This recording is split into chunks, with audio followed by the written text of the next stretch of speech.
नमस्कार. आज 10 मार्च 2021 कविवर्य मंगेशजी पाडगावकर यांचा जन्मदिन आणि काल परवाच आपण ज्यांचा जन्मदिन साजरा केला 27 फेब्रुवारीला त्या कुसुमाग्रजांचा आज पुण्यतिथीचा योग आहे. असे दोन्हीही योग साधून मी आपल्यासमोर लाईव्ह येण्याचं प्रयोजन केलेलं आहे. कविवर्य मंगेश पाडगावकर ज्यांचा जन्म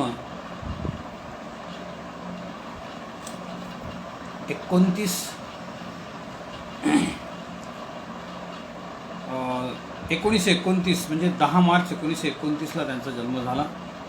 महाराष्ट्रातल्या वेंगुर्ला या ठिकाणी त्यांचा जन्म झाला.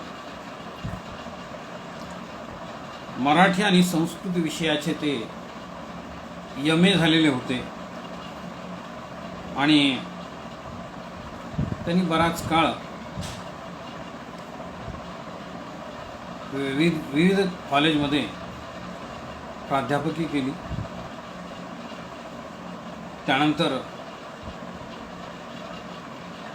जेव्हा ते वेंगुर्ल्याला होते तर आजूबाजूचा परिसर अत्यंत निसर्गरम्य असा होता. समुद्राचे किनारे त्यांनी कितीतरी बघितले आणि या सगळ्यांचा परिणाम लहानपणापासून त्यांचं मन अतिशय सकस आणि निसर्गप्रेमी बनलं. त्यांच्या एका मुलाखतीमध्ये त्यांना विचारण्यात आलं होतं की तुमचं नाव मंगेश असं का ठेवण्यात आलं. तेव्हा त्यांनी अतिशय मिस्किलीनं अतिशय सुंदर असा त्यांच्या जीवनातला प्रसंग त्यांनी सांगितलेला आहे की त्यांची आई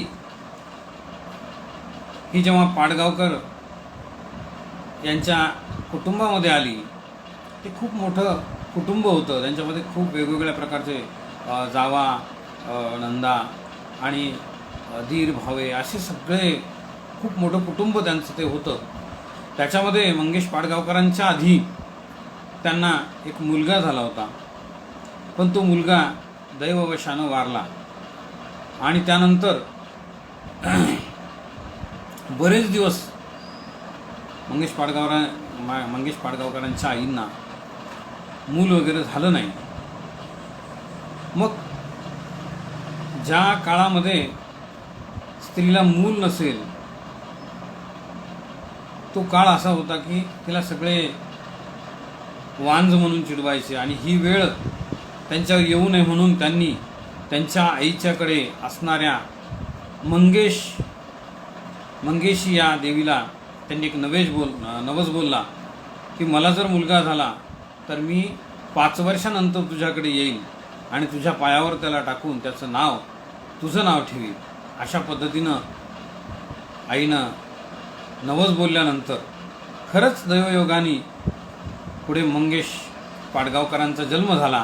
पण 5 वर्ष त्यांचं नामाभिधान झालंच नाही आणि मग 5 वर्षानंतर मात्र बोललेल्या त्या नवसाप्रमाणे मंगेश पाडगावकरांच्या आईनं छोट्या बाळाला मंगेशीच्या मंदिरामध्ये नेलं आणि त्या ठिकाणी तिच्या पायावर ठेवून मंगेशीच्या कृपेमुळे झालेला मुलगा म्हणून मंगेश असं नाव ठेवलेलं आहे. एवढा सुंदर हा जो कथानक त्यांनी सांगितलेलं आहे त्यांच्या नावाच्या मागचं, ते मिस्किलीपणे सांगतात की म्हणजे 5 वर्ष मी निनावी म्हणून वाढलो 5 वर्षापर्यंत आणि नंतर मला मंगेश असं नामाभिधान मिळालं. योगायोगानं त्यांच्या आईला सुद्धा कविता करण्याचा छंद होता त्यांच्या आईचं खूप छान वाचन होतं. त्यानंतर त्यांच्या आईच्या वडिलाचं म्हणजे आजोबांचे सुद्धा वेगवेगळ्या प्रकारचे कविता संग्रह प्रकाशित झालेले होते त्या काळामध्ये.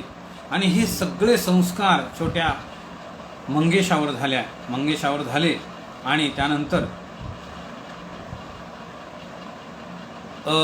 ते लहानाचे मोठे झाले. आणि त्यांचा जो स्वभाव होता तो निरीक्षणात्मक होता. छोट्या छोट्या गोष्टीचं तो मंगेश खूप छान पद्धतीनं निरीक्षण करायचे आणि त्याचे बालसंस्कार त्यांच्या मनावर झाले आणि तेच पुढे त्यांच्या काव्यातून प्रगट झाले आपल्याला माहीत आहे. त्यांचा कार्यकाल जर बघितला तर 1953 ते 1955 ही 2 वर्ष पाडगावकर यांनी साधना या साप्ताहिकाचे सहसंपादक पद भूषवले. म्हणजे त्या काळामध्ये सुद्धा वेगवेगळ्या मराठी साहित्याचा आस्वाद त्यांना घेता आला.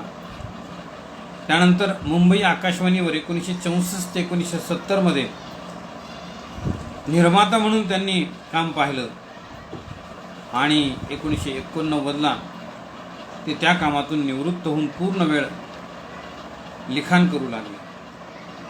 मात्र याच कालावधीमध्ये वेगवेगळ्या ठिकाणी 60 ते 70च्या दशकामध्ये पाडगावकर यांनी ज्ञानपीठ पुरस्कार विजेते विंदा करंदीकर, कवी बापट यांचे एकत्रित असणारे काव्य मैफिली खूप पाहिल्या, ऐकल्या, श्रवण केल्या आणि त्याचा योग्य परिणाम त्यांच्या सुसंस्कारित मनावर झाला.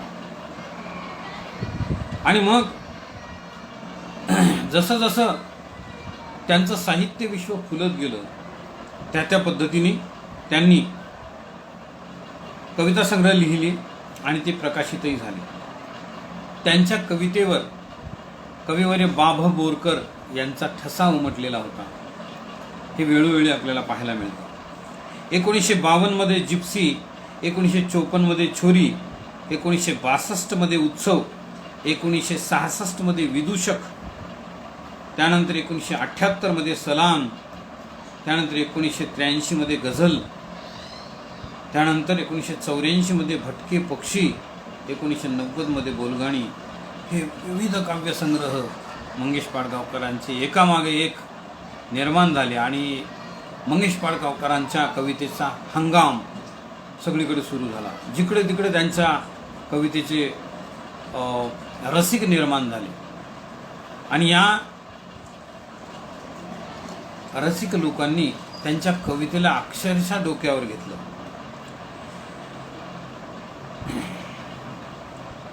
वेगवेगळ्या प्रकारच्या कवितेनी त्यांचं साहित्य विश्व फुलारत गेलं.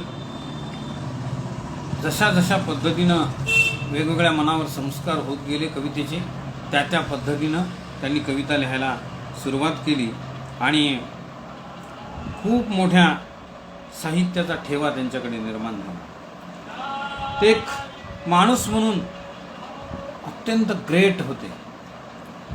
कविवर्य मंगेश पाडगावकरांचा एक अनुभव मला इथं सांगायला खूप आवडेल की 2005-06 माझा पहिला कविता संग्रह साहित्य संस्कृती मंडळाकडून प्रकाशित झाला. त्यापूर्वीची ही कथा आहे की माझ्या कविता संग्रहाची संहिता तयार झाली होती. एकूण जवळजवळ 72 कविता माझ्या त्या कविता संग्रहात होत्या. मी त्याला DTP वगैरे केलं आणि हे सगळं बाळ मी साहित्य संस्कृती मंडळाकडे महाराष्ट्र शासनाकडे पाठवून दिलं आणि विसरून गेलो. पण 4 महिन्यानंतर मला पत्र आलं साहित्य संस्कृती मंडळाचं की तुमच्या कविता संग्रहाची निवड झालेली आहे, लवकरात लवकर तुम्ही प्रस्तावना आणि तुमचं मनोगत हे पाठवा. आणि त्या पद्धतीने मी कामाला लागलो. प्रस्तावना कुणाची घ्यावी हा प्रश्न खरंच माझ्यासमोर होता. मी सगळे नावं एकामागे एक पाहिले आणि काही दिग्गज कविवर्यांना भेटलो सुद्धा, पण त्यांनी मी नौका असल्यामुळे माझ्या कविता संग्रहाला प्रस्तावना द्यायचं जरा नाकारलं. आणि मग एक दिवशी घरी चर्चा करत असताना माझी मिसेस म्हणाली की मंगेश पाडगावकर प्रस्तावना आपल्याला देतील का? मी हसलो मोठ्यानं की एवढे मोठे कविवर्य माझ्यासारख्या नवख्या एका नवोदिताला कशाला प्रस्तावना देतील. माझी मिसेस म्हणाली की तुम्ही प्रयत्न तर करा. आणि मग मी खरंच त्यांना एक पत्र पाठवलं की मला तुमची प्रस्तावना हवी आहे आणि अशा अशा पद्धतीनं साहित्य संस्कृती मंडळाने माझा काव्यसंग्रहाला अनुदानासाठी पात्र ठरवलेलं आहे. आणि मग त्यांनी मला पत्र पाठवलं. 4-5 दिवसात त्यांचं पत्र आलं की मी कुठल्याही प्रकारचं आता लिहित नाही, माझी तब्येत बरोबर नसती, मी काही तुम्हाला प्रस्तावना देऊ शकत नाही. मग मी त्यांचा इकडून तिकडून फोन नंबर मिळवला आणि त्यांना फोन केला की मंगेशजी, मला आपली प्रस्तावनाच हवी आहे. 4 ओळी, 10 ओळी, 5 ओळी जर तुमची प्रस्तावना मिळाली तर बरं होईल. पण ते फोनवर म्हणाले मी अजिबात लिहिणार नाही, मी कुणासाठीच आता लिहित नाही. मग मी त्यांना म्हणलं तुमची पाठराखण जर मिळाली मला तर फार चांगलं होईल. मी कास सोडायला तयारच नव्हतो. आणि त्यानंतर त्यांना सांगितलं की मला फक्त 2 ओळी तुम्ही लिहा. तुमचं जर ब्लर मला मिळालं माझ्या कविता संग्रहासाठी तर मला खूप धन्यता वाटेल. आणि खूप आडेवेडे घेत मंगेश पाडगावकरांनी सांगितलं की तुमच्या 5 कविता माझ्याकडे पाठवून द्या, मी ब्लर लिहीन. आणि मग मी लगेच दुसऱ्या दिवशी रजिस्ट्री केली पोस्टाने आणि माझ्या 5 कविता त्यांच्याकडे पाठवल्या. 5 कविता पाठवल्या आणि मी जरा त्यांची वाट बघू लागलो की त्यांचं ब्लर आल्यानंतर आपल्याला विना प्रस्तावनेशिवाय कविता संग्रह काढायचा. कारण एकदा जे नाही म्हटले होते मला प्रस्तावना देणार, मी पुन्हा त्यांच्याकडे गेलो नाही आणि कुणाचा पुन्हा प्रयत्नही केला नाही. पण 8 दिवसांना चमत्कार असा घडला की मी जेव्हा त्यांना विचारलं फोन करून की ब्लर झालं आहे का, ब्लर तयार केलं का तुम्ही, मला 2 ओळी तुम्ही देतो म्हणाले होते, तेव्हा ते म्हणाले की चारठाणकर तुम्ही तुमचा पूर्ण कविता संग्रह माझ्याकडे पाठवा, संहिता माझ्याकडे पाठवा, मी तुम्हाला प्रस्तावना लिहीन. आणि मला एवढा आनंद झाला की 2 ओळी लिहायला तयार नसणारे आदरणीय मंगेश पाडगावकरजी माझ्यासाठी प्रस्तावना लिहिणार. मी बरोबर अगदी ही संहिता पॅक केली आणि रजिस्टर पोस्टाने पाठवली. आणि खरंच सांगतो 10 ते 12 दिवसात मला त्यांची प्रस्तावना आली. ही प्रस्तावना माझ्याकडे पत्ररूपानं आजही इथे आहे आणि ही तुमच्याशी शेअर करताना मला खूप आनंद होईल. ही मंगेश पाडगावकरांची प्रस्तावना मला मिळालेली आहे आणि ही जी प्रस्तावना आहे ती मी तुम्हाला वाचून दाखवणार आहे. माझ्यासाठी त्यांनी लिहिलेली आणि मला खरंच आशीर्वादपद मिळालेले हे त्यांचे अमृतथेंब शब्द मला खूप काही देऊन गेले. ते लिहितात माझ्यासाठी, कवितेच्या प्राजक्त फुलाचं एक अदृश्य झाड श्री दिलीप चारठाणकर यांच्या मनात आहे. जीवनातल्या नानाविध अनुभवांची हळुवार फुलं या झाडावरून सुगंध उधळीत टपटपत असतात. गझलपासून ओवीपर्यंत आणि भक्तिगीतापासून बडबडगीतापर्यंत तरातरांची फुलं या कवितेच्या झाडावर फुलून येतात. श्री दिलीप चारठाणकर यांचं नादावलेपण शब्दांच्या ओंजळीत ही फुलं झेलून घेत असतं. श्री दिलीप चारठाणकर यांच्या काव्यलेखनाची ही प्रक्रिया आहे. श्री दिलीप चारठाणकर यांची कविता ही फुलण्याची कविता आहे, फुलणं झेलणारी कविता आहे.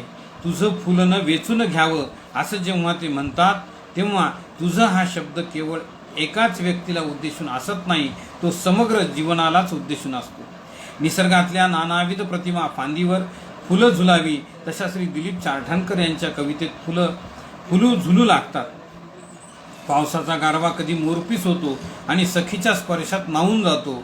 पावसाचा गोडवा पिऊन घ्यावा आणि गोकुळच्या पाव्याने मालकंस गावा असे त्यांच्या अंतरीचे सूर कान्होबाच्या पाव्याला भिडतात. हे सूर ऐकण्यासाठी आभाळाला शोभा देतो एक वेडा शुक्रतारा, असा हा शुक्रतारा उगवतो. मानवी जीवनाकडे संवेदनशील दृष्टीने श्री दिलीप चारठाणकर पाहतात. पाऊस का नाही पडत, पावसाचा थेंब हरवला कुठं, माणसाची माणुसकी संपली जिथं असं ते म्हणतात. आपण अंतर्मुख होतो आणि स्वतःकडे उघड्या डोळ्यांनी पाहू लागतो. उत्कट भक्तिरसाने श्री दिलीप चारठाणकर यांची कविता भिजून चिंब झाली आहे. माझ्या जीवनाचा टाळ आणि मृदुंग प्राणाचा, तुला वाहिला विठ्ठला अहंकार मीपणाचा, असं ते लिहितात. तेव्हा भक्तिरसामध्ये नातो एक वेडा वारकरी अशी त्यांची भावावस्था असते. विकासाच्या वाटेनं पावलं टाकीत चाललेल्या श्री दिलीप चारठाणकर यांच्या कवितेला माझ्या शुभेच्छा. मंगेश पाडगावकर, साई प्रसाद, प्लॉट नंबर 125 अ, सायन, पश्चिम मुंबई 400022. अशा पद्धतीची सुंदर अशी प्रस्तावना कविवर्य मंगेश पाडगावकरांनी मला पाठवली. मला अतिशय आनंद झाला आणि मग मी लगेच ती प्रस्तावना, माझं मनोगत हे साहित्य संस्कृती मंडळाकडे पाठवलं आणि तुझं चांदणं नावाचा हा कविता संग्रह, पहिला माझा कविता संग्रह सेलू इथे असताना तो प्रकाशित झाला. ह्या ज्या आठवणी आहेत, ह्या आठवणी आपल्या हृदयाच्या बंदिस्त कुपीमध्ये आपण ठेवलेल्या असतात. नंतर 14 जानेवारी 2006ला माझा पहिला कविता संग्रह प्रकाशित झाला. तेव्हासुद्धा मी पुन्हा एकदा फोन केला त्याच्या 2-4 दिवस आधी आणि मंगेश पाडगावकरांना म्हटलं की मला इच्छा खरंच तुमच्याच हाताने पुस्तक प्रकाशित करण्याची होती, पण तुमची तब्येत बरोबर नसते असं म्हणतात, असं तुम्ही म्हणता आहात, तेव्हा कृपा करून तुम्ही 1-2 ओळी जर माझ्यासाठी बोलले तर बरं होईल. आणि खरंच तेव्हा नेमकेच असे मोबाईल आलेले होते, 2005-06चा तो काळ, आणि माझ्याकडे छोटासा मोबाईल होता. तिथून त्यांनी लँडलाईनवर माझ्यासाठी जे शब्द बोलले, 5 ते 7 मिनिट मंगेश पाडगावकर माझ्यासाठी बोलले आणि ते मी आणि गंगाधर काणेकर सेलूचे, त्यांनी ते रेकॉर्डिंग केलं आणि ज्यावेळेस प्रकाशन झालं त्यावेळेस ते सगळ्यांना स्वतः प्रत्यक्ष मंगेश पाडगावकर आल्याचा भास निर्माण झाला आणि सगळीकडे मंगेश पाडगावकरांचे स्वर भारावल्या अवस्थेमध्ये सर्वांनी ऐकले. वेगवेगळ्या प्रकारच्या अशा ज्या आठवणी असतात त्या आठवणी आपल्या मोरपिसागत जपायच्या असतात. त्यानंतरही 1-2 पत्र मला त्यांचे आले. हे सुद्धा आपल्याला लक्षात येईल की मंगेश पाडगावकरांचं ते पत्र आहे. जनस्थान पुरस्कार जेव्हा त्यांना मिळाला होता तेव्हा मी त्यांना पत्र लिहिलेलं होतं. त्यानंतर हे सुद्धा छान पद्धतीने मी जेव्हा त्यांना एक कविता पाठवली होती तेव्हा त्यांनी लिहिलेलं होतं की स्नेहाच्या आपुलकीने ओथंबलेले तुमचे पत्र मिळाले, सोबतचे दिवाळीचे शुभेच्छा चित्रही मिळाले. तुम्ही माझ्यावर लिहिलेली कविता वाचून मी भारावून गेलो. तुमच्या जिव्हाळा आणि शुभेच्छा अनुभवातून उमेद वाढली. नवे काहीतरी लिहावे असे वाटू लागले. आणि ही कविता नेमकी कोणती आहे, कशा पद्धतीनं मी ती कविता लिहिलेली होती त्यांच्यावर, ती त्यांना कशा पद्धतीने आवडली ही कविता मी तुमच्यासमोर सादर करतो की मी लिहिलेली मंगेश पाडगावकरांसाठीची जी कविता आहे. कविवर मंगेश पाडगावकर यांच्यासाठी हे कवन. कवितेचं शीर्षक आहे तू देवघर माझे. ही वात मंद झाली पण तेज हे आकाशी, अजूनी मनात फुलती उदंड शब्द राशी. मंदिर शारदेचे येथे उभारलेले, उन्मुक्त मौक्तिकांचे अभिसार मांडलेले. अथांग सागरात तू एकटा खलाशी, अजूनी मनात फुलती उदंड शब्द राशी. सामर्थ्य जागविशी जगण्या उमेद येई, शब्दातल्या बळाने मन संजीवित होई. प्राजक्त पांघरुणी तू चांदनेच होशी, अजूनी मनात फुलती उदंड शब्द राशी.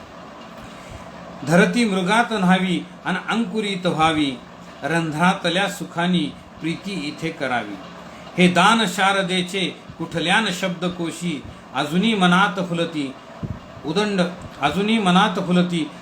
शब्द राशी. कोकिळ गीत गाते स्वरात गंध देते, इथल्या कळ्या फुलांना अमलान पंख देते. स्वप्नास धन्यता अन तृप्तीच या उराशी, अजूनी मनात फुलती उदंड शब्द राशी. आयुष्य दान द्यावे ही आस सत्य व्हावी, निर्माल्य होऊनी बा सेवा तुझी करावी. तू देवघर माझे आणि धन्य धन्य काशी, अजूनी मनात फुलती उदंड शब्द राशी. ही वात मंद झाली पण तेज हे आकाशी, अजूनी मनात फुलती उदंड शब्द राशी. अजूनी मनात फुलती उदंड शब्द राशी. म्हणजे कुठंतरी उतराई हो म्हणून मी ही कविता त्यांच्यासाठी लिहिली आणि त्यांना ही कविता खरंच खूप आवडली. मंगेश पाडगावकरांच्या बाबतीमध्ये सांगायचं झालं तर ते एक उत्तम कवी होते. त्याच्याही पेक्षा ते सुंदर गीतकार होते.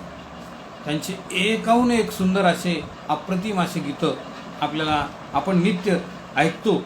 मग ते रेडिओमध्ये असतील, टी व्हीमध्ये असतील, सारखे सातत्याने त्यांची जी कवितेची गीतं झालेली आहेत, मंगेश पाडगावकरांची गीतं ही सर्व यशवंत देवांनी आणि श्रीनिवास खळे यांनी संगीतबद्ध केलेली आहे.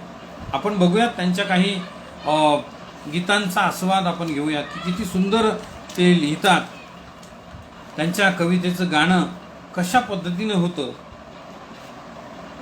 त्यांचे खूप गाणे आपण ऐकलेले आहेत, दररोज ऐकतो, पण त्यांच्या त्या कवितेतला, त्यांच्या त्या गाण्यातला जी मार्दवता आहे, जी अत्यंत सुंदर अशी अलौकिकत्व त्यांच्या त्या काव्यामध्ये भरलेलं आहे, ते आपण बघूयात. तिन्ही लोक आनंदाने भरून गाऊ दे रे, तुझे गीत गाण्यासाठी सूर लावू दे. किती सुंदर लिहितात.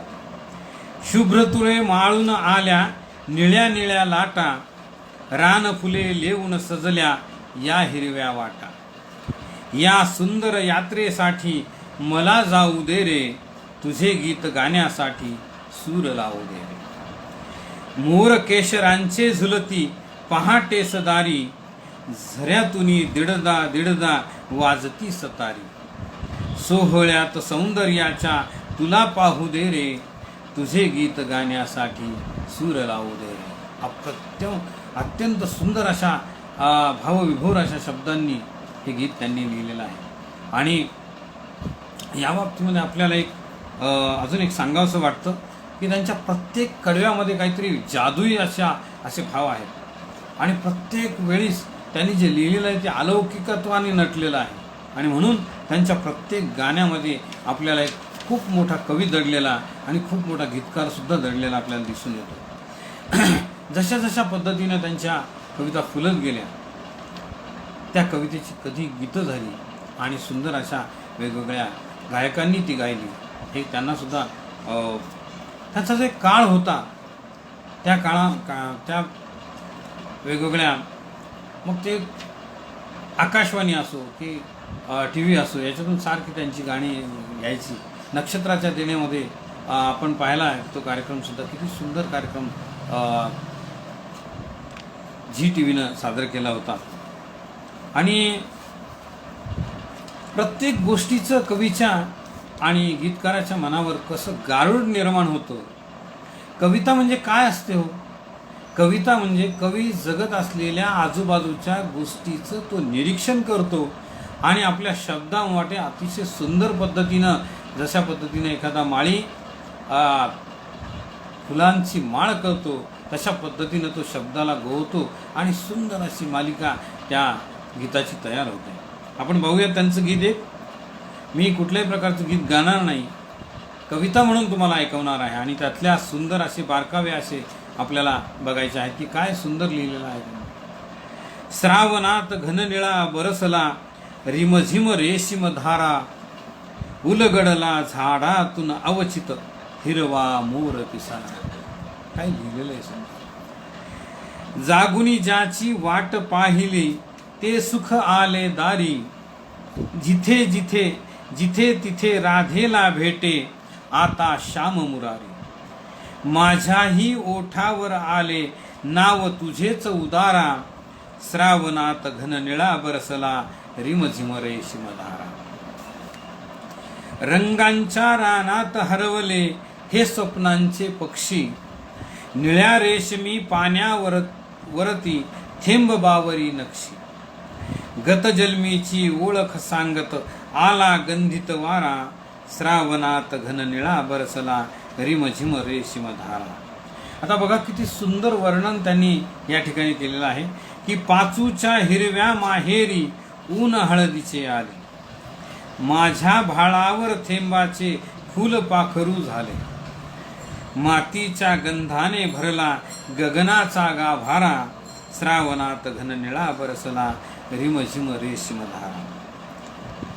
आता वेगवेगळ्या प्रकारचं स्थित्यंतर या निसर्गामध्ये होतात आणि त्या स्थित्यंतराचं भाव काव्यामध्ये किती सुंदर पद्धतीनं शब्दामध्ये त्यांनी ते मांडलेलं आहे. आपण बघा की पानोपानी शुभशकुनाच्या कोमल ओल्या रेषा. आपण पाहतो की पानावरच्या वेगवेगळ्या प्रकारच्या रेषा आपल्याला त्या दिसतात, पण त्याच्यामध्ये असणारा शुभ शकून आपल्याला दिसत नाही. मात्र कवी मंगेश पाडगावकरांना तो दिसतोय. पानोपानी शुभशकुनाच्या कोमल ओल्या रेषा, अशा प्रीतीचा नाद अनाहत, शब्दा वाचून भाषा. प्रीतीला म्हणजे प्रेमाला त्याच्यामध्ये त्यांनी गोवलेलं आहे अत्यंत सुंदर रीतीनं की अशा प्रीतीचा नाद अनाहत, शब्दा वाचून भाषा. शब्द कुठलेच नसतात प्रेमामध्ये, ही शब्दाची अबोल अशी भाषा असते, शब्दाविना अबोल अशी भाषा असते. अंतरयामी सूर गवसला, नाही आज किनारा, श्रावणात घन निळा बरसला, रिमझिम रेशिमधारा. आणि श्रावणातल्या प्रत्यक्ष रिमझिम रिमझिम पडणाऱ्या पावसाचं अत्यंत मनोरम असं दृश्य आपल्या डोळ्यासमोर येतं. मग ते उन्हाळ्यामध्ये असं आपण ती कविता वाचली तर उन्हाळ्यामध्ये सुद्धा श्रावणाचं सुंदर असं चित्र आपल्यासमोर निर्माण होतं.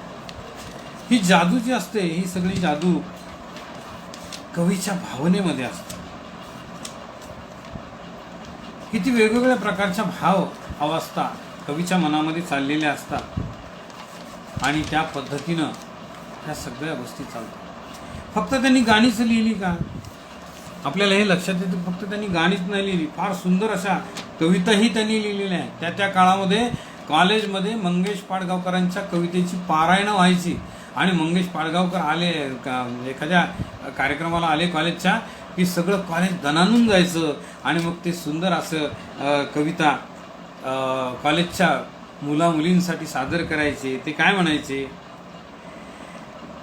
ती कविता आपण ऐकूया. फार मिस्किली आणि सुंदर अशी कविता आहे की तुमचं काय गेलं, त्याने प्रेम केलं किंवा तिनं प्रेम केलं, त्यानं प्रेम केलं किंवा तिनं प्रेम केलं, करू दे की मला सांगा त्यात तुमचं काय गेलं, करू दे की मला सांगा त्यात तुमचं काय गेलं.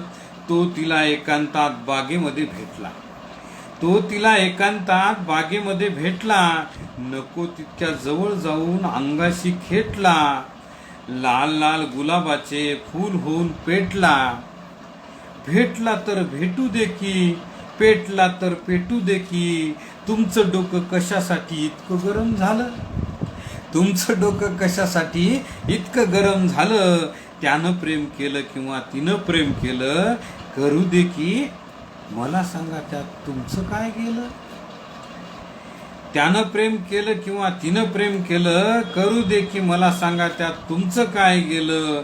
एकदा ती त्याच्यासाठी वेडी पिशी झाली, एकदा ती त्याच्यासाठी वेडी पिशी झाली, पाऊस होता तरी भिजत त्याच्या घरी गेली, पाऊस होता तरी भिजत त्याच्या घरी गेली. घरात तेव्हा कोणीच नव्हतं म्हणून त्यांचं फावलं, तिला जवळ घेऊन त्याने चक्क दार लावलं. लावलं तर लावू दे की, फावलं तर फावू दे की, तुमच्या आमच्या पूर्वजांनी वेगळं काय केलं, तुमच्या आमच्या पूर्वजांनी वेगळं काय केलं, त्यानं प्रेम केलं किंवा तिनं प्रेम केलं, करू दे की मला सांगा त्यात तुमचं काय गेलं. घरात जागा नसते हल्ली त्यांचं चालणारच टॅक्सी प्रकरण, ते थोडेच बसणार आहेत भोकत पाणीनीचं व्याकरण. गुलाबी थंडीचे परिणाम हे होणारच, कुणीतरी कुणाला जवळ ओढून घेणारच, घेतले तर घेऊ दे की, व्हायचे ते होऊ दे की, तुमच्या घरचं बोचकं त्यानं थोडंच उचलून नेलं, तुमच्या घरचं बोचकं त्यानं थोडंच उचलून नेलं, त्यानं प्रेम केलं किंवा तिनं प्रेम केलं, करू दे की मला सांगा त्यात तुमचं काय गेलं, करू दे की मला सांगा त्यात तुमचं काय गेलं. अशा प्रकारची अत्यंत विनोदी ढंगातली अत्यंत सुंदर आणि कॉलेजच्या मुलामुलींना त्यांच्या भावविश्वात नेणारी कविता त्यांनी सादर केली. आणि एकच कल्लोळ सगळा सुरू झाला आणि त्या काळामध्ये मंगेश पाडगावकरांचं सगळीकडे नाव कॉलेजच्या प्रत्येक कॉलेजच्या कॅम्पसमध्ये त्यांचं नाव निर्माण झालं. अशा खूप कविता मंगेश पाडगावकरांच्या आहेत की ज्या कवितेनी एक खूप मोठा आयाम निर्माण केला वेगवेगळ्या प्रकारचं.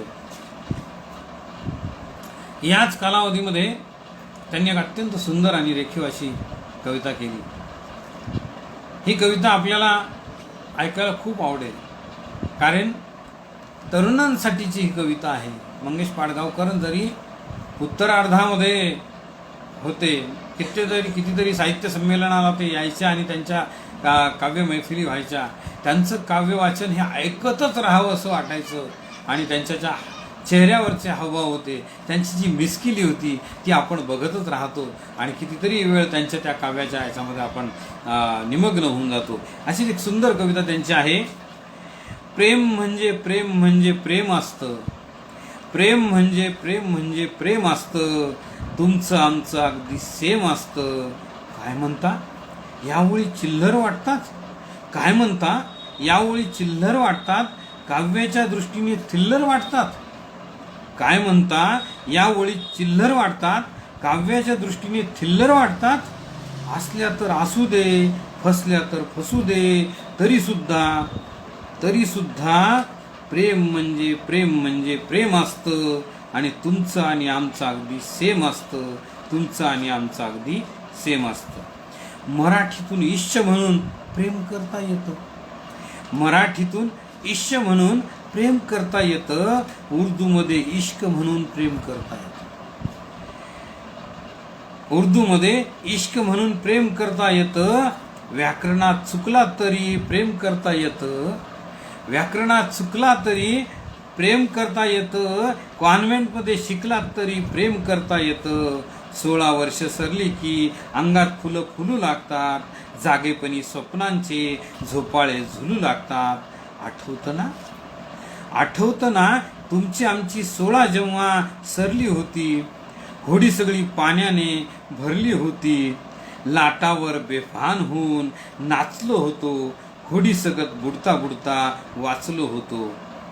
बुडलो असतो तरी सुद्धा चाललं असतं, प्रेमानेच अलगदवर काढलं असतं.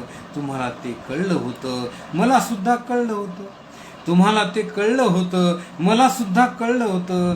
कारण प्रेम म्हणजे प्रेम म्हणजे प्रेम असतं, तुमचं आमचं अगदी सेम असतं. प्रेम बिम झूट असतं, प्रेम बिम झूट असतं, म्हणणारी माणसं भेटतात. प्रेम म्हणजे स्तोम नुसतं, मानणारी माणसं भेटतात. प्रेम बिम झूट असतं, म्हणणारी माणसं भेटतात. प्रेम म्हणजे स्तोम नुसतं, मानणारी माणसं भेटतात. असाच एक जण चक्क मला म्हणाला, आम्ही कधी बायकोला फिरायला नेलं नाही, आम्ही कधी बायकोला फिरायला नेलं नाही. 5 मुलं झालं तरी प्रेम बिम कधी सुद्धा केलं नाही. आमचं काही नडलं का, आमचं काही नडलं का, प्रेमाशिवाय अडलं का. त्याला वाटलं मला पटलं, तेव्हा मी इतकंच म्हटलं, प्रेम म्हणजे प्रेम म्हणजे प्रेम असतं, तुमचं आणि आमचं सेम असतं. मोठी कविता आहे, आपण इथं थांबूयात. ही वेगवेगळ्या प्रकारच्या काव्यातल्या भावाव्यक्ती कवी मंगेश पाडगावकरांनी चितारलेल्या आहेत. त्यांच्या वेगवेगळ्या कविता, त्यांची गाणी, त्यांची चित्रपट गीतं जर आपण बघितली तर एक भारावलेलं काव्यपण, एक भारावलेलं माणूसपण त्यांच्या कवितेमध्ये आपल्याला पाहायला मिळतं. फक्त प्रेमाच्याच कविता त्यांनी लिहिलेल्या आहेत का, तर नाही. समाजाला उपदेशात्मक किंवा समाजाला दिशादर्शकाचं काम करणाऱ्या सुद्धा कविता त्यांनी लिहिल्या. कवी मंगेश पाडगावकरांच्या एक एक कवितेचं पारायण जर आपण केलं आणि ते स्वस्थ चित्तानं जर केलं तर आपल्याला त्यांची कविता कळू लागते. ते एका ठिकाणी म्हणतात, खूप छान अशी त्यांची ही कविता आहे की, कुठे शोधिसी रामेश्वरान, कुठे शोधिसी काशी, कुठे शोधिसी रामेश्वरान, कुठे शोधिसी काशी, हृदयातील भगवंत राहिला हृदयातून उपाशी. आपण पाहतो संसारामध्ये कित्येक ठिकाणी कित्येक वेळा माणसं देवदेव करायला जातात, आपलं घर सोडून वेगवेगळ्या प्रकारे रामेश्वरला, कधी काशीला, कधी पंढरपूरला, कधी आळंदीला, कधी देहूला, कुठं जातात. त्या ठिकाणी दानधर्म करतात, गंगेचं स्नान करतात, देवाची पूजा करतात आणि ह्या सगळ्या गोष्टी करूनही त्यांच्या मनाची जी तगमग आहे, सैरभैरता आहे, ती मात्र कमी होत नाही. आपण हे नेहमी पाहतो. आणि म्हणून कित्येक साधू संत सुद्धा ज्या ठिकाणी ईश्वराच्या सान्निध्यात जातात त्यांना मात्र परमार्थ साधलेला असतो. मात्र संसारी माणसाला ह्या गोष्टी सापडतच नाहीत, कारण त्याच्या अंतरामध्ये असणारा, एकमेकांच्या हृदयामध्ये असणारा जो भगवंत आहे याच्याकडे आपली कधी दृष्टीच जात नाही. आपण पाहतो की संत एकनाथ महाराजांनी वाळवंटामध्ये, पैठणच्या वाळवंटामध्ये तडफडणाऱ्या गाढवाला सुद्धा पाणी पाजलं रामेश्वराला जात असताना. त्यांनी त्याच्यामध्ये देव बघितला. त्यांनी चरचर भाजणाऱ्या मुलाला, भाजणारे पाय जे आहेत मुलाचे ते बघितले आणि ते मुलगा रडत होता. उन्हाळ्याचे दिवस असताना त्या मुलाला चटकन त्यांनी छातीशी घेतलं. तो मुलगा कोण आहे, कुणाचा आहे हे त्यांनी अजिबात बघितलं नाही. त्यांच्या अंतरात्म्यात मधला देव त्यांनी जाणला. हेच मंगेश पाडगावकरांनी या काव्यातून इथे व्यक्त केलेलं आहे की झाड फुलांनी आले बहरत, तू न पाहिले डोळे उघडून, वर्षा काळी पाऊस धारा, तुला न दिसला त्यात इशारा. किती सुंदर शब्दांनी हे काव्य इथं फुलारून येतं की झाड फुलांनी आले डवरून, आले बहरून. आपण पाहतो सकाळी सकाळी उठून आपण फिरायला जातो हिवाळ्याच्या दिवसामध्ये किंवा पावसाळ्याच्या दिवसामध्ये, तर पारिजातकाच्या झाडाच्या खाली खूप पारिजातकाची फुलं पडलेली असतात, कोवळी कोवळी फुलं. पण आपलं लक्ष त्याच्याकडे नसतं. आपलं लक्ष कुठं असतं, तर मला ते फिरायला जायचं आहे, मला खूप लांब जायचं आहे, मला दूर जायचं आहे, मी फिरून येईल, आणि मग आपण आपल्यामध्येच गुंतत असतो. पण ते जे पडलेले पारिजातकाची फुलं आहेत ती तुम्हाला खुणावत असतात. कुठंतरी प्राजक्ताची फुलं अगदी गेंद असा बहरून त्याचा आलेला असतो, लाल जर्द असा, तो तुम्हाला खुणावत असतो. कुठंतरी जाताना सुंदर अशा गुलमोहराचं झाड तुम्हाला खुणावत असतं. ह्याच्याकडे आपलं लक्षच नसतं. मंदिरातल्या देवाची पूजा चालू असते, पण बाहेर बसणाऱ्या एखाद्या भिकाऱ्याला अन्नाची गरज असते, त्याच्याकडे मात्र आपलं दुर्लक्ष होतं. आपण मात्र मध्ये जातो आणि भगवंताचं दर्शन घेतो, खूप तृप्ती अनुभवतो. पण बाहेर असणाऱ्या त्या उपाशी असणाऱ्या भिकाऱ्याच्या अंतरात्म्यातला देव आम्हाला मात्र दिसत नाही. हेच इथं त्यांनी सांगितलंय की तू न पाहिले डोळे उघडून, वर्षा काळी पाऊस धारा, तुला न दिसला त्यात इशारा. काय तुला उपयोग आंधळ्या, दीप असून उशाशी. तुझी अवस्था कशी आहे असं म्हणतात मंगेश पाडगावकर की एखाद्या आंधळ्या माणसाच्या औषाजवळ जर आपण दिवा जर लावून ठेवला तर त्याला त्याचा काहीच उपयोग होत नाही, कारण तो मख्खा आंधळा असतो. तशा पद्धतीचं एवढं सगळं तुझ्या आजूबाजूला पसरलेलं असताना सुद्धा मात्र तुला त्याचं काहीच वाटत नाही. तू त्याच्याकडे त्या दृष्टीनं बघत नाहीस. पुढे ते म्हणतात, रुद्राक्षाच्या गळ्यात माळा, लाविलेस अन भस्म कपाळा, कधी न घेऊन नांगर हाती, पिकविलेस मातीतून मोती. आपण बघतो समाजामध्ये कित्येक ढोंगी, कित्येक साधू पुरुष जे स्वतःला म्हणून घेतात आणि लोकांना वेगवेगळ्या प्रकारचे प्रलोभनं दाखवीत स्वतःची झोळी भरून घेत असतात. वेगवेगळ्या प्रकारचे मग सोंग घ्यावा लागतात. गळ्यामध्ये रुद्राक्षाच्या माळा, कानामध्ये रुद्राक्षाची कुंडलं घातलेले, जे अगदी म्हणजे पोचलेले असतात त्यांच्याबद्दल मी अजिबात बोलणार नाही. पण जे ढोंगी लोक आहेत त्या पद्धतीनं त्यांनी त्याच्यावर आसूड ओढलेला आहे मंगेश पाडगावकरांनी. आणि कधी न घेऊन नांगर हाती, पिकविलेस मातीतून मोती.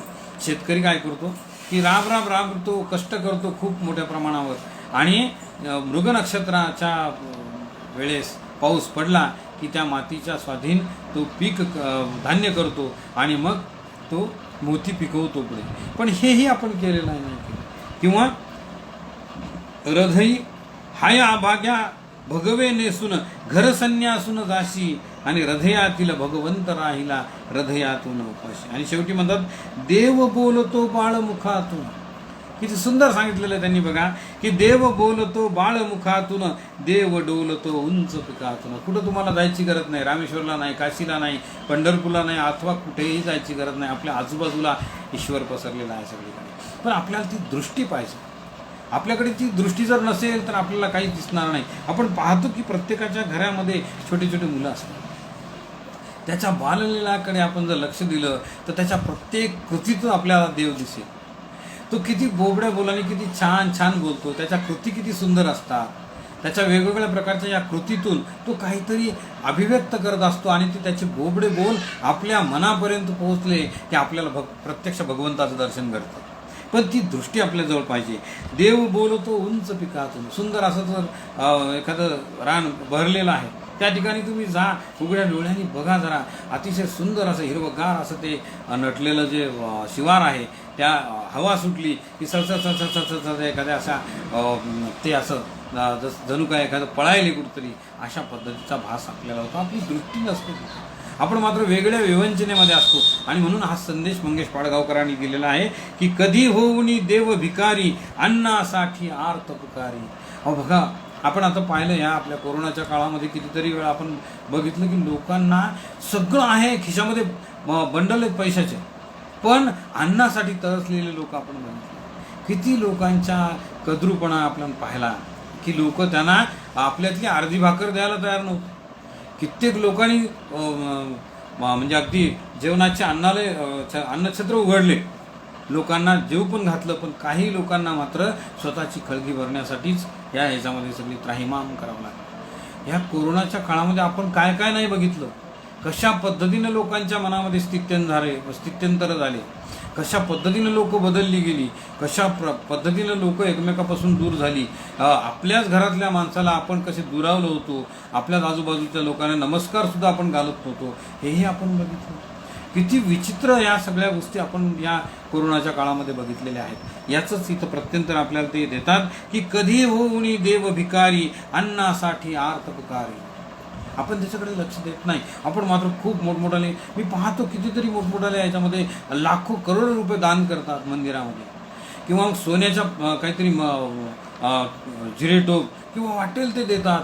मात्र एखादा गरीब जो आहे, ज्यालाची खरंच गरज आहे, त्याची अन्नाची गरज आहे, जो एखादा निराधार आहे, त्याला एखाद्या छप्पराची गरज आहे, जो एखादा मुलगा अपंग आहे, जी एखादी मुलगी अपंग आहे, तिला शिक्षणासाठी पैशाची गरज आहे, त्याच्यामध्ये देव आपल्याला पाहता आला पाहिजे. आणि त्याला आपण धावून जाऊन मदत केलेली आहे. हेच त्यांनी त्याच्यामध्ये सांगितलं की अवती भोवती असून दिशेना शोधितोस आकाशी, कसा भेटेल तुला. सगळे आजूबाजूला पसरलेले सगळे हे देवाचे स्वरूप आहेत, देवाची रूपं आहेत. मात्र आपण त्याला कुठेतरी दुसरीकडेच पाहतो आणि देव या जगामध्ये नाही अशी आपली संकल्पना शेवटी होते. मात्र आजूबाजूला असणारे देव आपण कधी बघत नाही. ही इतकी सुंदर भावतरलता मंगेश पाडगावकरांनी आपल्या गीतातून व्यक्त केलेली आहे. किती म्हणून गीतं त्यांची बघावीत आणि किती कोणत्या पद्धतीनं त्यांच्या वेगवेगळ्या प्रकारच्या कविता अनुभवाव्यात. आपण अजून एक कविता त्यांची बघूयात किंवा गीत बघूयात. त्याच्या पुढे गीत झालेलं आहे की किती छान लिहितात ते. एका ठिकाणी ते म्हणतात, स्पर्शाच्या गहिऱ्या जहराची ती रात्र कुसुंबी बहराची, ती रात्र कुसुंबी बहराची. आता कुसुंबी म्हणजे काय, तर करडीच्या नाजूक फुलापासून काढलेला रंग किंवा अफूच्या बोंडाचा अर्क, अशा पद्धतीचा त्याचा शब्दाचा अर्थ आहे कुसुंबी असा. मग स्पर्शाच्या गहिऱ्या जहराची ती रात्र कुसुंबी बहराची, हे लिहित असताना ते पुढे काय म्हणतात बघा. ती डोळे जडवून मला म्हणाली राया, वय आयनातील हे नका घालवो वाया, त्या नजरबंदीच्या कहराची ती रात्र कुसुंबी बहराची. म्हणजे स्थित्यंतर बघा, जेव्हा समाजाला काहीतरी दिशादर्शकत्व ते सांगतात, तेव्हा ते म्हणतात की आपल्या अंतरातला देव बघा, कुठे फार लांब जाऊ नका. आणि लगेच त्यांचे शब्द कसे बदलतात बघा, की घातली लाडकी हळूच खुनेची शिळ, चांदण्यात भिजला गालावरचा तिळ, अशी मदन झोकल्या प्रहराची ती रात्र कुसुंबी बहराची. किती मार्दवता आहे, किती सुंदरता त्या शब्दामध्ये आहे. शब्दाचे इमले जेव्हा चढतात ना, तेव्हा वातावरणाची निर्मिती होते. आणि म्हणून जशा पद्धतीचे राग आहेत ना, याच्यामधले गायनामधले राग वेगवेगळ्या पद्धतीचे आहेत की सकाळी प्रातःकालचा राग वेगळा, माध्यान्हीचा राग वेगळा, चौथ्या प्रहाराचा राग वेगळा, तिन्ही संजाचा राग वेगळा आणि मध्यरात्रीचा राग वेगळा. ह्या जशा भावावस्था आहेत तशा काव्यामध्ये सुद्धा वेगवेगळ्या प्रकारच्या भावावस्था आहेत. ती भावावस्था प्रत्येक ठिकाणी वेगवेगळ्या ठिकाणी मंगेश पाडगावकरांनी सांगितलेली आहे. काळीज बुडवूनी जाय मधाची लाट, हातात जडवूनी हात शोधिली वाट, स्वप्नांच्या धूसर शहराची ही रात्र कुसुंबी बहराची. वेगवेगळ्या प्रकारच्या ह्या कविता ज्या आहेत कवी मंगेश पाडगावकरांनी लिहिलेल्या आहेत. आपण एक अजून छान अशी, ज्यांनी अरुण दाते आणि सुमन कल्याणपूर यांनी गायलेले हे गीत आहे आणि श्रीनिवास खळे यांनी संगीतबद्ध केलेले. मी मुद्दाम आज गीतं निवडलेली आहेत की त्यांच्या गीतं आपण ऐकतो कारण त्याला संगीताचा साज असतो, पण ती आपल्या कानात जातात, आपण संगीत ऐकतो मात्र शब्दापर्यंत आपण पोहोचत नाही. म्हणून आज आपल्याला शब्दापर्यंत पोहोचायचं आहे, म्हणून मी गाणे जास्त निवडलेले आहेत मंगेश पाडगावकरांचे. काय म्हणतात ते, हे ड्वेट गीत आहे, म्हणजे सॉन्ग आहे, ड्वेट सॉन्ग, की ती आणि तो या पद्धतीनं आहे. तर ती सुरुवातीला म्हणती की पहिलीच भेट झाली पण ओढ ही युगाची, पहिलीच भेट झाली पण ओढ ही युगाची, जादू अशी घडेही या दोन लोचनाची. काय होतं, तारुण्यामध्ये जेव्हा मुलं मुली येतात तेव्हा शब्दांची भाषा नसते, डोळ्याची भाषा असते. याचं प्रत्यंतर सुंदर अशा शब्दामध्ये त्यांनी इथं दिलेलं आहे की पहिलीच भेट झाली पण ओढ ही युगाची. असं वाटतं की मी यापूर्वी कुठतरी बघितलेलं आहे, युगा केव्हा तरी बघितलेलं आहे आणि आपण दोघं एकमेकांसाठी जन्माला आलेलो आहोत, अशा पद्धतीचं. जादू अशी घडेही या दोन लोचनांची. सगळा डोळ्यांचा खेळ आहे. प्रेमामध्ये सगळ्यात पहिल्यांदा जर कशाची भाषा चालत असेल तर ती डोळ्याचीच आहे आणि त्याच्यानंतर मग शब्दाची भाषा सुरू होते.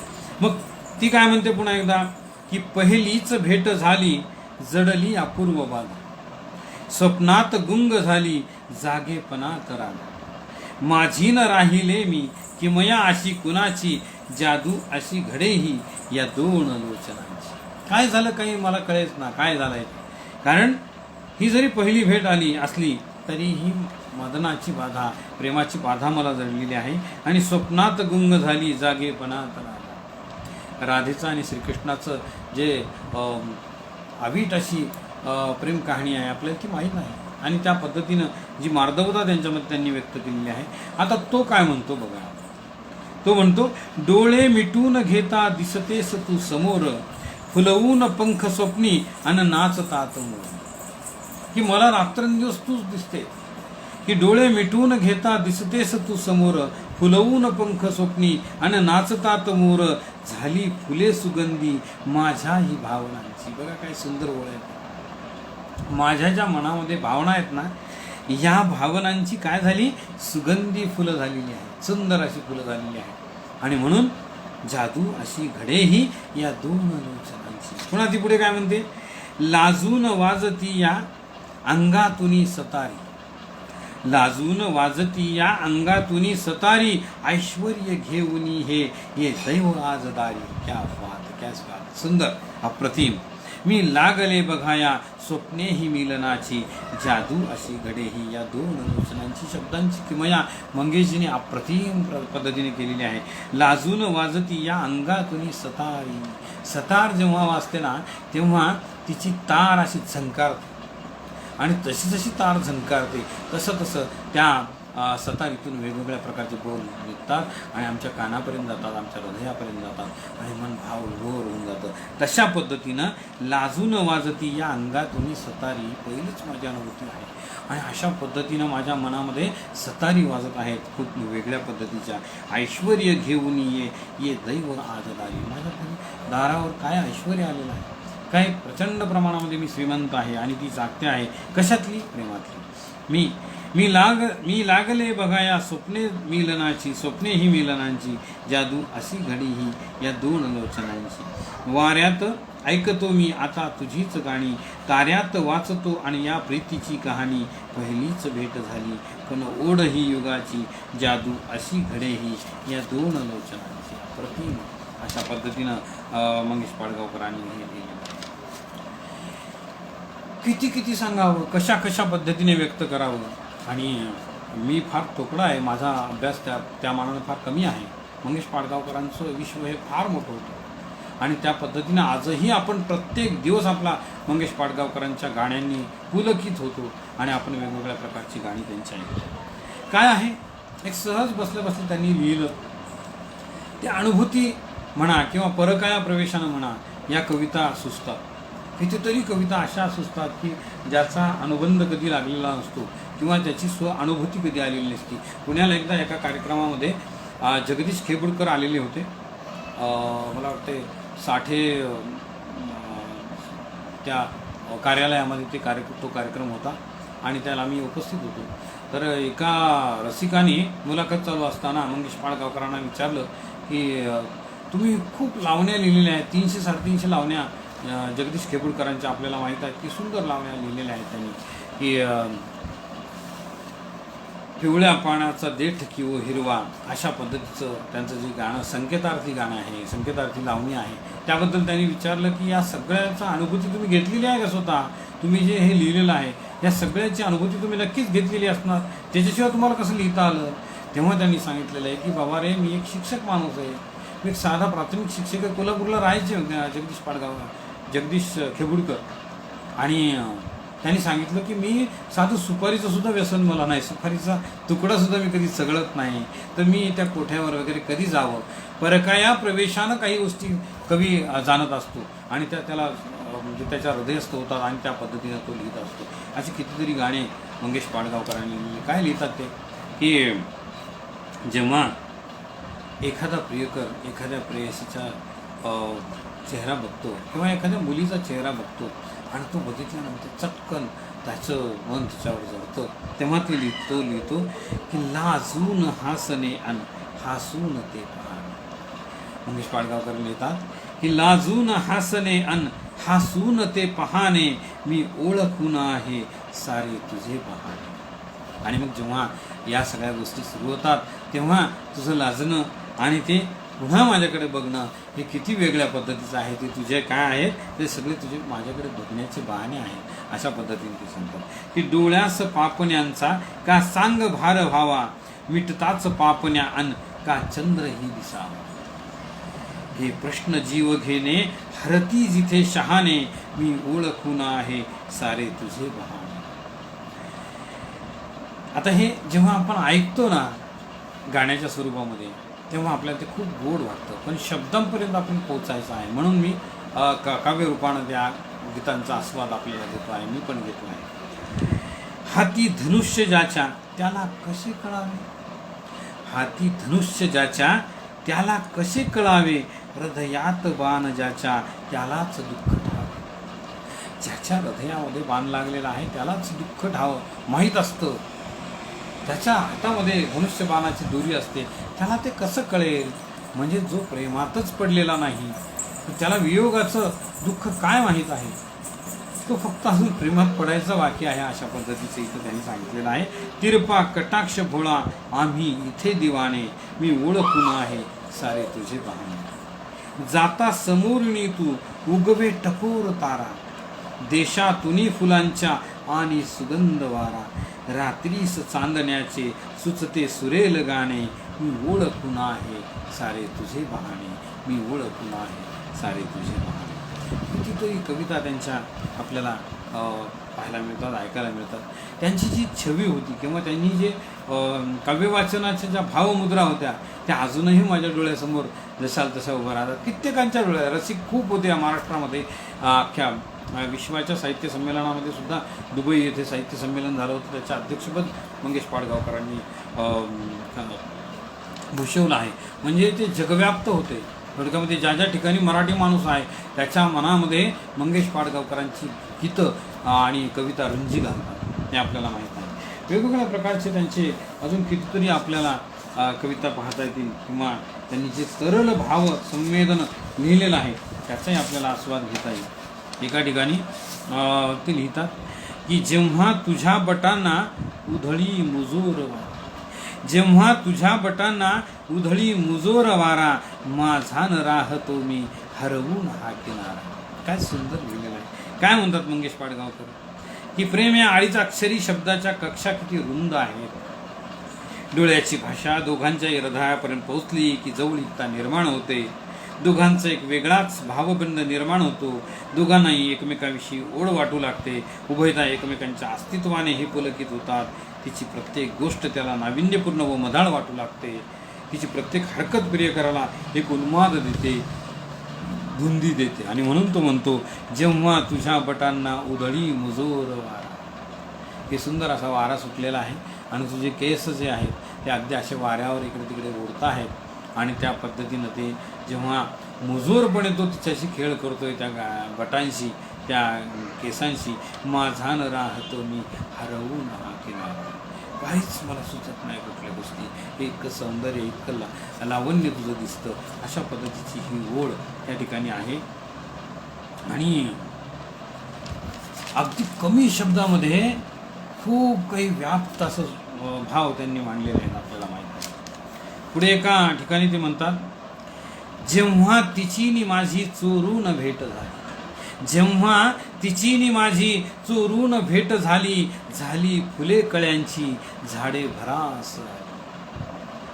कशी भेट झाली? चोरून भेट झाली. जेव्हा तिची नि माझी चोरून भेट झाली. चोरून भेटण्यामध्ये सुद्धा काय सुख आहे, काय अलौकिक असं आनंद आहे, ह्या इथे व्यक्त केलेला आहे. कविवर्य मंगेश पाडगावकरांच्या या काव्यपंक्ती आपल्याला काय देऊन जातात? तर चोरी करणे हा सामाजिक शास्त्रात गुन्हा आहे खरं पाहिलं, त्याची सजाही मिळते आपल्याला, हे माहीत आहे. त्यापासून स्वतःला व आप्तेष्टांना त्रासही होतो, दुःख प्राप्त होते. परंतु प्रेमात मात्र सारं उलटं होतं. प्रेम डोळ्या वाटे, प्रेम ही डोळ्या वाटे होतं. डोळे जर नसते तर कदाचित या पृथ्वी तलावर प्रेम झालंच नसतं, असं म्हणलं तरी अतिशयोक्ती होऊ नये. प्रेमामध्ये डोळे महत्त्वाचे. उभयतांच्या नेत्रपल्लवींनी एकमेकांना टिपलं की हळूहळू प्रेमपाशी गुंतत जातात. कमलदने ज्याप्रमाणे सूर्योदयाला आपोआप उलगडतात, तसं प्रेमांकुरण होतं. आणि म्हणूनच प्रेमात चोरी करणं ओघानं येतं. इथे चोरीची सजा न मिळता मजा मिळते. चोरीची सजा या ठिकाणी नसते, ती मजा मिळते. या चोरीपासून उभयतांना अमृत क्षण प्राप्त होतात. ते हवेसे वाटतात, मन भावविभोर होतात. प्रेमामध्ये डोळ्यांची नुसती नजर झाली की अंगावर रोमांच उभे राहतात. अशा खूप मोठे भाव, व्याप्त स्वरूपाचे भाव या दोन ओळीमध्ये कवी मंगेश पाडगावकर सांगून जातात. किती वेगवेगळ्या पद्धतीने त्यांनी लिहिलेलं आहे. आत्ता आपण जे गीत ऐकलं त्याच्यामधली, पहिलीच भेट झाली पण ओढ ही युगाची, जादू अशी घडे ही या दोन लोचनांची. काय म्हणतात ते, हे आपण आत्ताच बघितलेलं आहे. पुढची जी ओळ आहे ती अशी की, स्वप्नास गंध आले हे लाल अन बदामी, स्वप्नास गंध आले हे लाल अन बदामी, तुझं पाहिले असे आन नशिबात ये गुलामी, तुझं पाहिले असे आन नशिबात ये गुलामी. अशा पद्धतीनं मंगेश पाडगावकर लिहितात की गुलामी या शब्दाचा अर्थ चाकरी करणे असा. गुलामी या शब्दाचा शब्दशः अर्थ जर घेतला तर लोकांची चाकरी करणे असा आहे. फार पूर्वीच्या काळी श्रीमंत माणसं गरिबांना गुलाम म्हणून विकत घेत असत. मात्र ही गुलामी लादलेली असहाय्यपणातून निर्माण झालेली होती. इथे मात्र गुलामी आनंदानं स्वीकारली. ह्या पद्धतीमध्ये या दोन ओळी जेव्हा त्यांनी लिहिल्या, त्यांच्या मनातली भाव काय असतो कवी, मला सांगा बरं. कवी जेव्हा लिहितो तेव्हा तो त्याच्या जीवनामध्ये आलेल्या ज्या घटना आहेत किंवा आजूबाजूच्या लोकांच्या जीवनातल्या घटना आहेत, त्याचं साकल्यानं विचार करून एक सुंदर असं भावविश्व निर्माण करतो आणि आपल्या शब्दामध्ये मांडतो. ते एवढं सुंदर बनतं की त्याच्यानंतर सुद्धा तशा पद्धतीच्या कृती घडायला लागतात. म्हणजे आधी कृती, मग शब्द आणि पुन्हा एकदा कृती, अशा पद्धतीचे भावविभोर निर्माण होतात. माणसाला स्वप्न पडतात, ते फुलत जाताना माणूस हळूवारपणे त्यात दुंबत जातो. त्यातून सुख मिळतं. कधी कधी प्रत्यक्षात जे मिळत नाही ते स्वप्नातून उपभोगलं जातं. सुख सारखंच, परंतु एक जागृतीतील तर दुसरं मात्र सुषुप्तीतलं सुख. स्वप्न हे विधात्याने दिलेलं एक दान आहे. आपल्या प्रिय व्यक्तीबद्दल स्वप्न पडू लागली की स्वप्नही सुगंधी होतात. स्वप्नाळ सुगंधाला रंगाची झालरही येते, की प्रेमाच्या रंगातून स्वप्नाला इंद्रधनुष्य बनवते. अशा पद्धतीने वेगवेगळ्या प्रकारचं काव्यपुष्प आपल्यासमोर त्यांनी ठेवलेले आहेत. अजून खूप आहे, पण आपल्याला वेळही कमी आहे खूप. त्या इतक्याच कमी वेळामध्ये आपल्याला ह्या सगळ्या गोष्टी सांगायच्या आहेत. एका ठिकाणी ते लिहितात,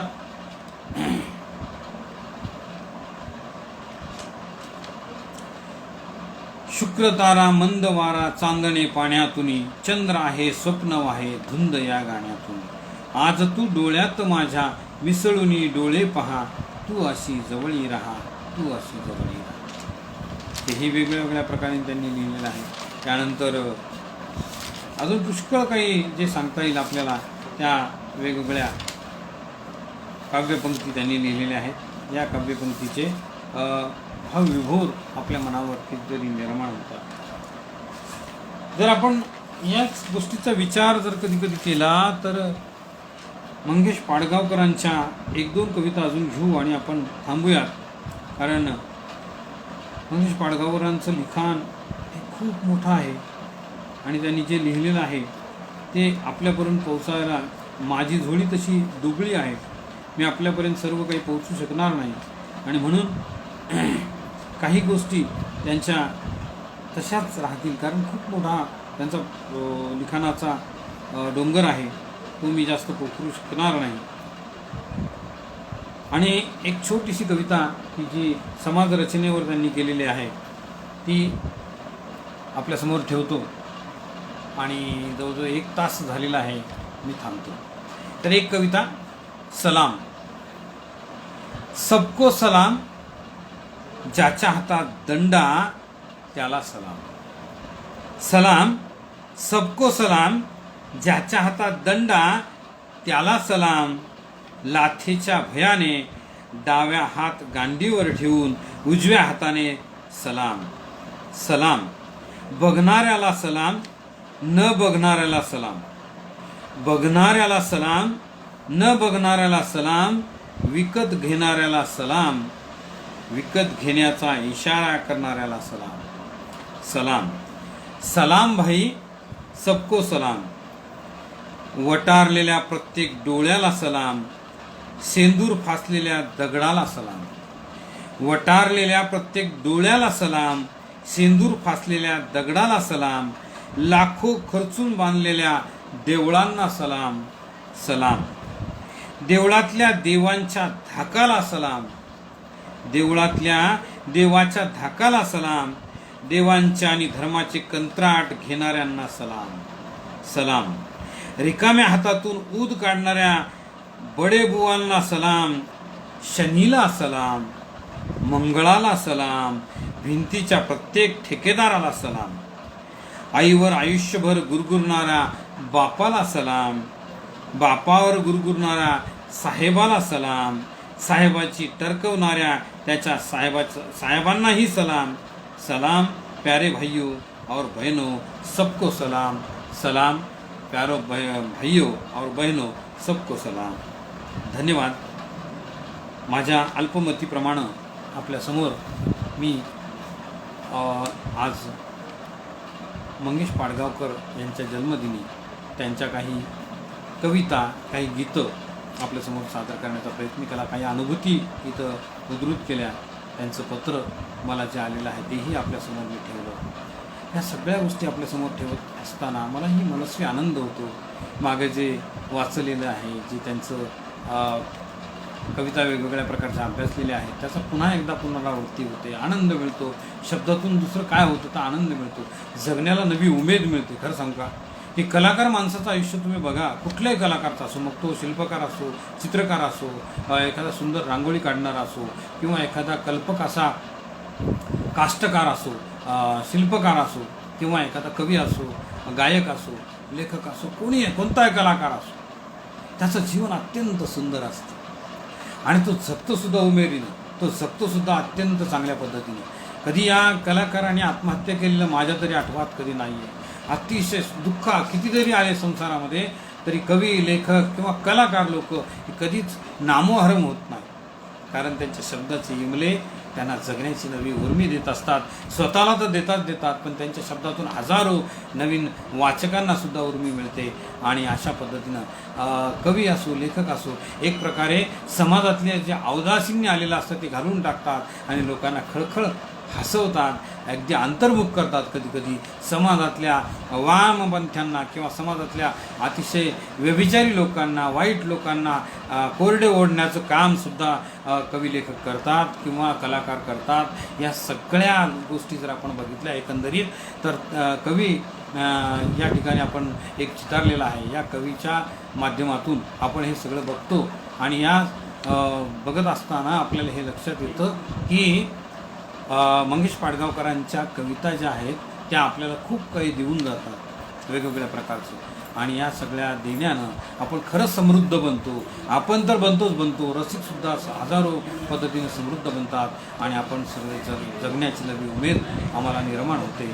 आजचं आपण इथंच थांबूयात आणि अशा पद्धतीनं आदरणीय मंगेश पाडगावकरांच्या भावविश्वाला, त्यांच्या स्मृतीला आपण श्रद्धांजली अर्पण करूया, आदरांजली अर्पण करूया. धन्यवाद.